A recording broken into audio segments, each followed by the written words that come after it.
Hello नमस्कार साथियों, आप सभी का स्वागत है हमारे चैनल नेशनल अफेयर्स में। आज मैं आप लोगों के बीच प्रमुख नदियों के बारे में बताने वाला हूं और इसका उद्गम स्थल। तो चलिए सबसे पहले तो हम गंगा नदी का बात करते हैं। तो गंगा नदी कहां से निकलती है? तो गंगोत्री से निकलती है। गंगोत्री उत्तराखंड से यह नदी निकलती है और ये जा कर के बंगाल की खाड़ी में गिरती है। तो हमारा मैप ऐसे है, तो ऐसे गंगा नदी यहाँ से निकल करके ये जा करके यहाँ बंगाल की खाड़ी में गिर जाती है। तो चलिए आगे बात करते हैं। सतलज नदी ये माउंट कैलाश से निकलती है। ब्यास नदी रोहतांग दर्रा से निकलती है, हिमाचल प्रदेश। सिंधु नदी मानसरोवर से निकलती है। तो ऐसे मैप में अगर हम देखेंगे तो यहाँ पे मानसरोवर है, तो यहाँ से ऐसे निकल करके पाकिस्तान में चली जाती है सिंधु नदी। कृष्णा नदी महाबलेश्वर से निकलती है, ऐसे निकल के इधर जाती है। उसके बाद फिर नर्मदा नदी है, यहाँ अमरकंटक के पहाड़ी से निकल के इधर जाती है। चलिए आगे बात करते हैं। नर्मदा नदी यहाँ पे देखिए मैकाल की पहाड़ी से निकलती है। अमरकंटक से भी ताप्ती नदी सतपुड़ा पहाड़ी बैतूल मध्य प्रदेश से निकलती है। महानदी नगरी टाउन छत्तीसगढ़ से निकलती है। आगे बात करते हैं इधर ब्रह्मपुत्र नदी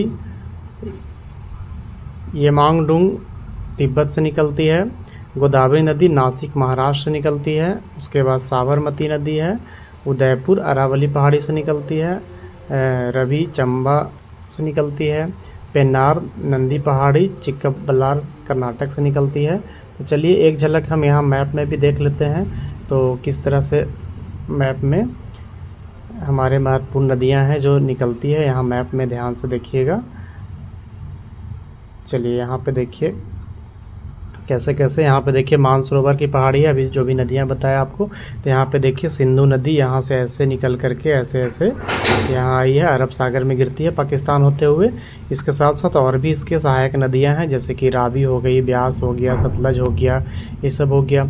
इसके साथ साथ मानसरोवर से यहाँ से एक और नदी निकलती है, सांगपो नदी निकलती है। सांगपो ये बाद में जा कर के इंडिया में जब अरुणाचल प्रदेश से एंट्री करती है तो इसका नाम ब्रह्मपुत्रा हो जाता है। बाद में इसका नाम जमुना पड़ता है। उसके बाद इधर गंगा नदी जब बांग्लादेश में पद्मा कहलाती है, दोनों मिल करके मेघना नदी बनती है और ये जा करके बंगाल की खाड़ी में गिरती है। चलिए यहाँ से भी देखिए यमुना नदी भी गंगा नदी का सहायक नदी हो गया। उसके बाद फिर लूनी नदी यहाँ पे अरावली का पहाड़ी है, यहाँ से निकल करके ये भी यहाँ पे आती है, यहाँ पे विलुप्त हो जाती है। उसके बाद नर्मदा नदी, ताप्ती नदी, ये सब भी अमरकंटक की पहाड़ी से निकलती है। महानदी सोन नदी जो कि बिहार में आकर के मिलती है, तो ये भी आपका पहाड़ी नदी है, लेकिन ये गंगा नदी में आके मिलती है। गंगा नदी का सहायक नदी कहलाती है। कावेरी नदी, गोदावरी नदी, कृष्णा नदी, ये सब भी आप लोग को सब मिलेगा जो कि बंगाल की खाड़ी में गिरती है।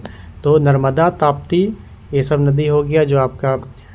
सिंधु नदी अरब सागर में जाती है, बाकी सब नदी जो है आपका बंगाल की खाड़ी में गिरती है। चलिए एक नज़र और हम लोग देख लेते हैं, यहाँ पे देख लीजिए। चलिए यह है आपका प्रमुख नदियों उद्गम स्थल। धन्यवाद।